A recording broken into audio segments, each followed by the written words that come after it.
My mind has been consumed lately with all the thoughts, wants, pressures that are coursing through me. Wrought with ideas, my brain is trying to reconcile all I want to do, all I haven't done, and all the things I did and no longer want or need in my life. It's as if someone dumped 1,000 ping pong balls in my head, then turned on a fan to watch them all zoom around my brain space, and it is unclear if the dust is ever going to settle.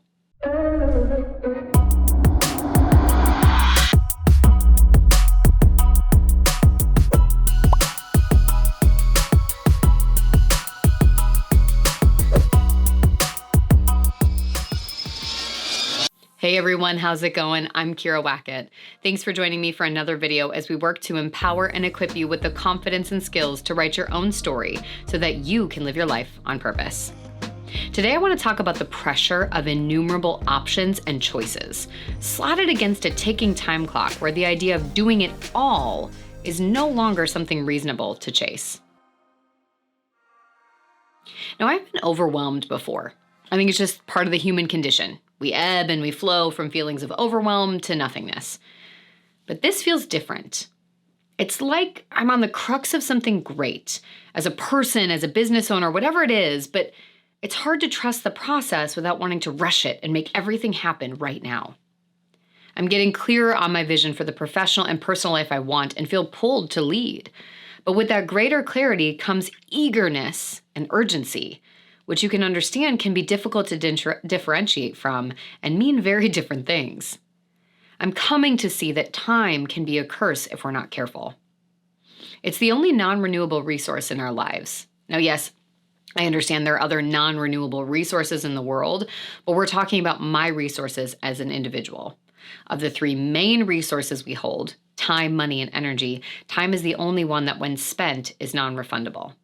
I can't take back the years I spent deep in the trenches of my eating disorder or staying in relationships far after they reach their expiration date. I can't go back and rewrite my narrative to say what I would have wanted to say or done the things I wanted to do, whether it's 10 years ago or 10 minutes ago. Those choices are forever a part of my story. And for the most part, I'm okay with that. I feel like my story has depth and character, and I've learned that I really just can't control it, so I might as well learn to be okay with it. And I've seen how I have grown and evolved through many of these experiences to be able to be who I am. But for some reason, one of the things that's become more difficult for me to reconcile is not what I've done, but where I have to go and how I need to or should spend my future time coins, and the desire, honestly, to do it all and do it all right now. These past few years have been ones of deep reflection. Now, the pandemic has been part of it, but mostly it was my introduction to this new role of motherhood. Quite literally, my availability of time to spend each day on different goals, dreams, roles was now moved, and a lot of it allocated to this scary, awesome, wonderful role of being Everly's mom. And again, for the most part, I'm okay with it. I mean, I can honestly say I wouldn't have done it any other way now that I'm here. Though sometimes the thought is always there, and it creeps in every once in a while that life would be easier if we weren't parents. And anyone else that's a parent will agree, and if you don't, I call BS, because it's okay to just admit that it's hard. Now, it's more that the benefits of this reallocation rank higher than the pitfalls, but I don't think my head has fully caught up with my heart.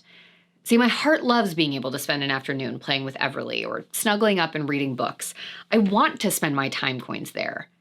But sometimes my head is looking at the clock, thinking about the ticks and everything that I want to get done, need to get done, or should get done, and should squeeze in during her next nap or downtime or whenever I have a moment.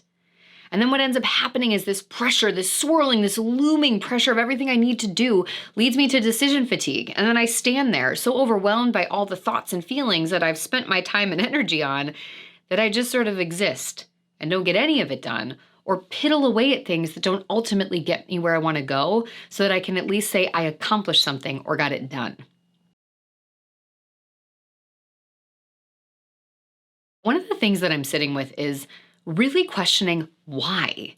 Why do I feel that urgency, that pressure, that drive to get back in and do something? And why so strongly do I feel like I have to get everywhere I'm supposed to go right now? Honestly, the answer to most of these questions has to do with my core belief that I'm unworthy unless. Decades of shame has encrusted itself around this belief and given me all sorts of rules and pressures of the ways I need to be, act, speak, what I have to do, achieve to hide this reality from being found out. And so I worry that if I'm not constantly pushing out new content, I'm going to be forgotten. I worry that as I continue to redefine and gain greater clarity in my business and brand, that I'm going to lose followers or support because there's not something right now for them to do. I worry that I'll create what I want and then it's going to be unsuccessful in whatever way shame has defined that to mean for me. I worry about taking time off while my business and brand stays out here, hanging in the balance, even if that's just an hour.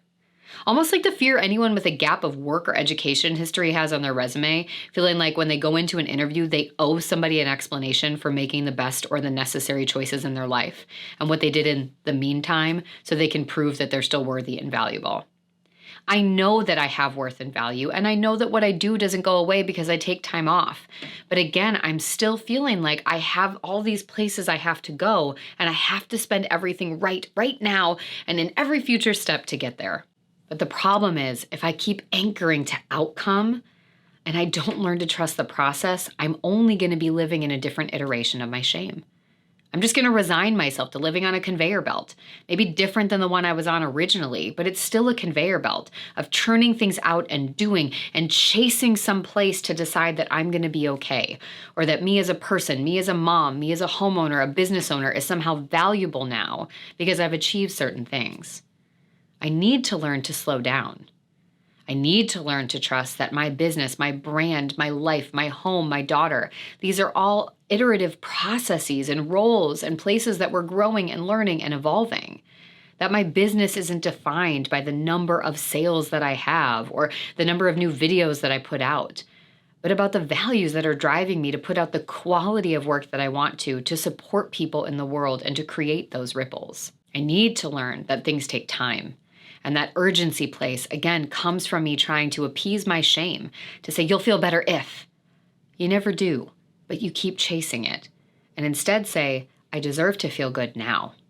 I'm allowed to learn and grow and process. And if I take a nap and I don't do something, that's okay. I'm reminded of the importance of learning to ride this wave and to trust the process more than the outcome the more I watch Everly. She just learned how to make hearts on her own. And this is something she's been working on for months. It went from me drawing them for her, to me drawing them with her, to me giving her outlines to trace, to doing half of the heart. And now she does all of them on her own. Something so small and simple like drawing a heart. And she's taken months to see it come to fruition. She didn't get lost in the process. And sure, sometimes she did and still does get frustrated. But she's allowed herself to learn and to grow. And for months, she had nothing to show for it until she made the heart. But the reality is she wasn't worried about the day she got the heart. She was just involved in the learning, in the growing, in the existing in the life experience. Now, if I'm being honest, I struggled probably more than she did sometimes to get her there. Not only would it have been easier for me to just make the hearts for her or to stop being in that process and just take it away and take her pain away and just do it, but I had to remind myself that if I feel that pull, I need to pause. Learning to draw a heart is her process to go through at her pace and with every emotion that ebbs and flows throughout. I mean, a few months ago, she couldn't draw them at all. And now look at her. She's truly amazing. And she's taking each new element of her development quite literally one baby step at a time. And what's more amazing is that she's doing this for no one else but her. She isn't paying attention to anyone else's pace or comparing herself to the other kids in the world. She has no idea how long it took or whether or not other kids can draw hearts that are her age. She's just showing up to her life every day and doing her thing. Is her success as a human defined by how fast or slow she does these various tasks? Yes, I know there are such things as developmental markers. That's not what I'm saying here. More so, I mean, do I love her any less if she takes her time? No. Is she less worthy or valuable as a human if she doesn't meet a milestone at a particular time? No. She's meant to live a life at a pace that works for her and isn't required to be on anyone else's conveyor belt to feel worthy and loved. And so I'm going to really focus my energy right now on trying to be more like Everly, to dare to take the steps that I need and want at the pace that feels right for me and in the context of the life that I'm leading. To love every minute I could be doing X, but decide to sit and giggle with her. My head and heart have no shortage of ideas and pursuits. Trust me, what I see my future self being able to do and offer is amazing. And I truly believe I can help so many more people to be the change they want to be in their own lives when I do that. and to feel empowered and excited to live their lives. This will happen. And in fact, it is happening. It's happening now in its own way. So for now, I'm learning on creating and designing amidst cuddling, laughing, and reading, and again, trusting the process. I'm going to spend my time living and embodying everything that I want and need to be, to give to others, to be for myself, and to continue to show up in this process. Things will happen at the pace they're meant to. There's again a difference between commitment and overworking yourself or pursuing something past a point that is meaningful. So can we make the same space for you? What's waiting for you on the other side of a pause button? What do you need from yourself, from the world around you, to not let yourself be motivated by the ticking clock and trying to get somewhere faster than you need, want, or should? Can we see choice and pursuits as fluid and evolving and give ourselves permissions not to be on the hunt for the next thing all the time or constantly achieving and climbing a mountain? Let me know in the comments what's sitting with you and what you're going to take away from this for yourself and how you're going to invite that slowing down, that being to exist. Be sure to share this video with someone else you know and love who could benefit from hearing it. And if it's helpful to you and you want to stay in the know on all the different videos that I put out, click that subscribe button. Now, while you're here, go down in the show notes and get yourself on my AR Insider list so you can get content like this delivered to your inbox every single week so that you don't have to seek out the changes that you ultimately are wanting to make and the work that needs to be done in the process. Thank you for being here with me today. Remember, you have the power to write your own story. So let's go get that pen back. See you next time.